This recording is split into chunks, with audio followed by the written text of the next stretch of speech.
Hey folks, Rob here with my September end of month updates and pickups and things like that kind of vid. I'm putting this up a few days earlier than I would normally, just because next week, when it's really the end of September, is just going to be an incredibly hectic week for me. Bunch of work-related things, basically. So I don't think much is going to change between now and then, so I think I'll just get this out of the way on the weekend and get to, covering, trying to get next week's and week after's vids all under control. So, I guess the first thing is this week, in fact, a couple of days ago when I'm recording this, it was actually the first proper year anniversary of me doing 64 gameplays. It's funny just looking at how I originally went with that. My first one was Salamander, which I'll link somewhere, and see how that, started there compared to what I'm doing now. The process where I was just emulating and not really having a clear thing other than just playing the game and waffling about it and seeing where I was sort of going from there.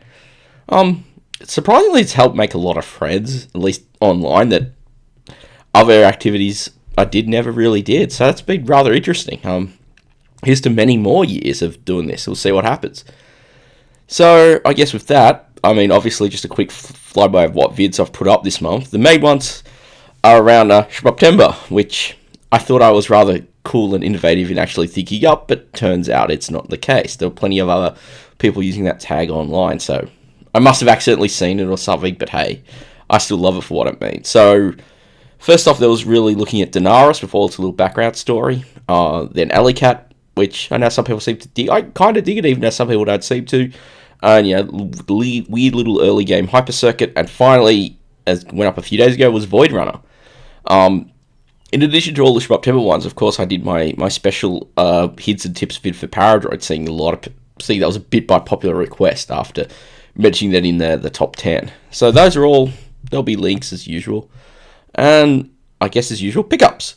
So I'm going to break this out into non-64, then 64, which is usually how most of it goes. So first up was one PS1 game, which is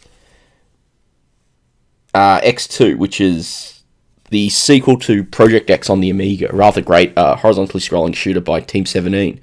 I need to give it a bit more playtime, and I think it has one of those games that has weird backward compatibility issues with the PS2. So I only just had, when I got it, I just tested on the PS2. I didn't pull the PS1 out to play it and see whether that's the case. But it's a darn good shooter. It's a Euro shooter, so it plays a little differently to a lot of bullet hell or stuff you'd see out of Japan. But darn good one. It was really good really got that at a pretty decent price, especially it's a bit hard to find. Then PS2 wise, I managed to hunt down a nice cheap copy of R-Type Final. That was luckily from the same seller as X, so it was sort of got them together. I think I actually saw R-Type from the seller. It was I think it was under 10 Australian, and then I sort of browsed around to see, make the shipping a little worth it, and saw X and sort of grabbed them both. And then on a trip to a local thrift store, it's like a 15-minute walk from home, managed to stumble across a copy of GT4, which feels like $4, which is, I've never really done it. In fact, I actually don't think I'd have even seen the area, that part of the store where they have the games. I had it by the registers, so I'd sort of go in, dial around the back, where they usually have the hardware stuff, electronics and stuff, and then it sort of flips out the door. But I realised, I think after watching too many of Lazy Game Reviews' thrifts vids, that some of the other things to check. So I checked and saw that, and it's like, it's $4. The disc looks in good enough nick, so I thought I'd grab it. $4 is pretty much a steal. I don't think I've ever had any finds like that for a long time. I'm going to get those out of the way. Yoinks. So next up, 64 stuff. Yay!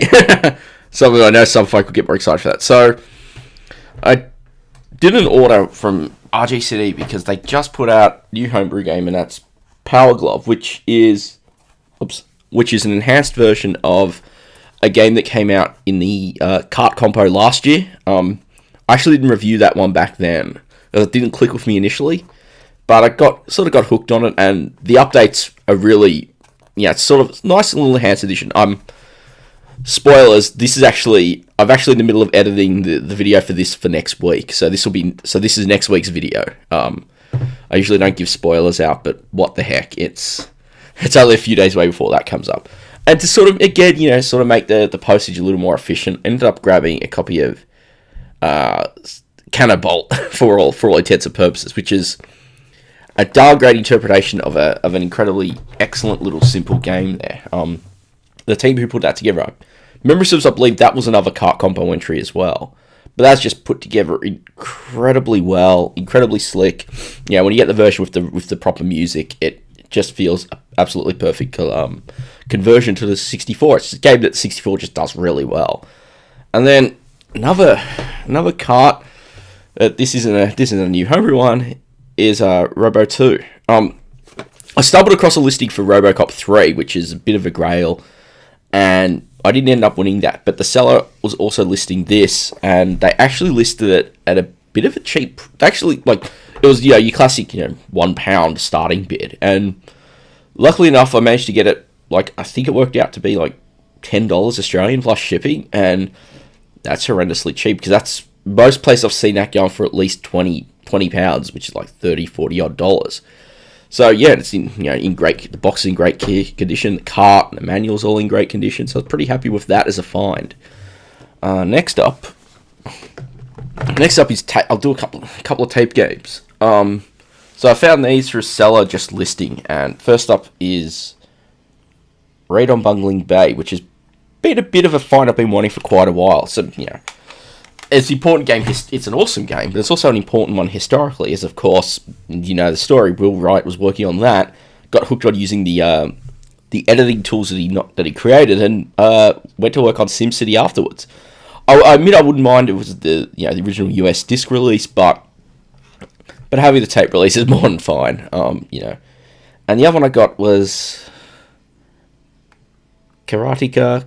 There are so many pronunciations of it. But, it's been a fan of Prince of Persia. This is Mechna's previous one. And it's good to have that as well, although the conversion's a little choppy on the 64. But after playing that, I just sat down and completely read through the development diaries, which was actually a really interesting read. I might include a link for that down below so you can check it out if you haven't already.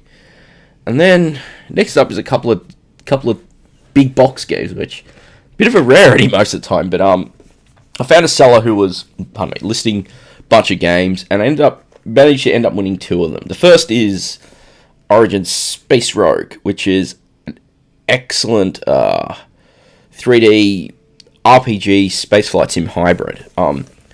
It's a bit of it is, as you'd expect for a late 80s disc game out of the US, it has a ton of loading. And at the moment, I really wish someone would do a proper version for the 1581 or something. But it's pretty good. I've had a bit of an opening spin so far. I had a sort of panic because there was another game I got, another disc game I got, which actually wasn't in good nick, and I had to do an emergency bit of disk drive cleaning last week. So I was a bit worried when that didn't boot. And it's after I cleaned the heads, did boot, and I was like, phew. But that's all complete. It has all the instructions, all the paperwork, a lot of it in there. So I'm really looking forward to giving that a good spin.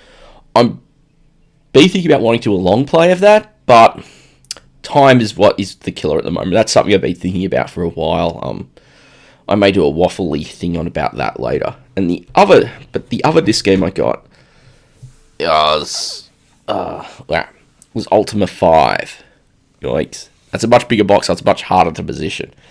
I've got there was that box set that came out in the late 90s on the PC, the Ultima Collection, so I've got all 8 games there, because it was before Ascension, and Ascension ruined everyone's opinions of the franchise. But I've played through 1, 2, and 4, if memory serves. I did 1 and 2 on the 64. Actually, the seller had a bunch of other games. I wanted to try and get one. Regretfully, got outbid for that. I think that ended up going for over $100 Australian, so over 50 or so pounds. Blimey. But yeah, I did win 5, which is, again, that's all in good nick, all 4 discs and everything, although it's missing the amulet, but it's not the end of the world. But that's in good nick as well. The seller took care of him, and I would like to do a long play on that at some stage, but unfortunately, it has a lovely bug where the fast loader that's built in doesn't work on PAL C64s, so you get an excruciatingly amount of disk loading and the disk swapping, because it's 8 disk sides, so four disks front and back. Unless you can get a C128 and two 1571s, because Ultra 5 is actually one of the few games that's enhanced for the C128, where if you boot it on a C128 and actually boot it, like you power on the 128 and boot it there, not in C64 mode, it uses the extra RAM to play the soundtrack. I believe it's the same for the Apple version. You needed a 128K Apple II and a Mockingboard or whatever to actually run the music. So it's consistent with that, and then that allows it to cache. And with the 1571, you can actually use burst mode, which is only available on the 128 because all the protocol bugs were fixed, and you get much faster disk access. So it's a good bit of hassle to not have to worry about that. So we'll see. I'm either gonna, if I do it, it'll probably be emulated just so I can run Vice as a C128 and not have the loading hassle. And then a little bit of hardware. Not a big bit, but a little bit. And that's a rather nice condition boxed Commodore mouse. The 1351 was designed for the 64 128. Pardon me.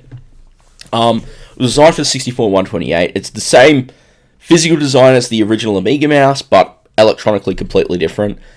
And, it's a weird bit of hardware just for, you think these 8 bits were mostly text-based, but you can use it with GeoS. You can also run it with a lot of games. When I got it, I tested it on Quick Play of Arkanoid 2, and it plays really well.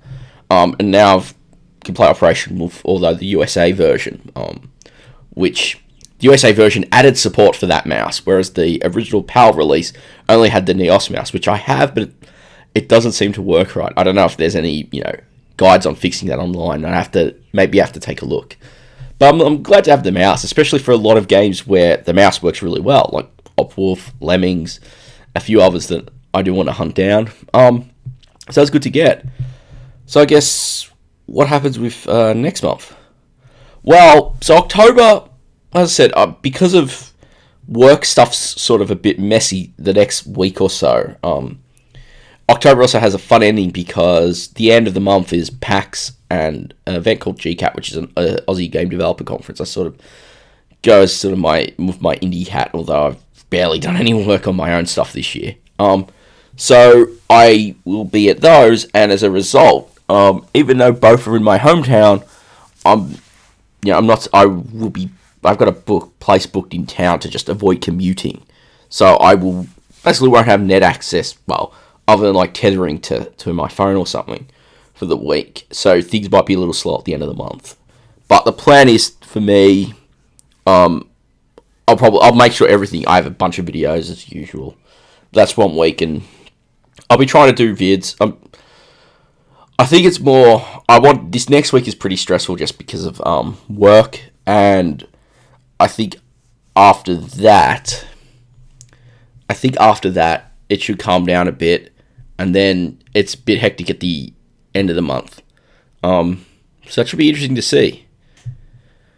Should be interesting to see indeed. So that's it. I'm actually pretty happy that I came out really fast. I was worried for a minute when I sort of pulled everything out to get the pilot. As I set everything up, I was like, oh crap, that's going to take me a while. But here I am, done pretty quickly. So thanks again for watching. You enjoyed this, leave a thumbs up or a comment. Thanks again for subscribing if you have. If you haven't, consider it. I usually do this, at least gameplays once a week, and the occasional other bit of vid. Keep watching, and I look forward to catching you next time.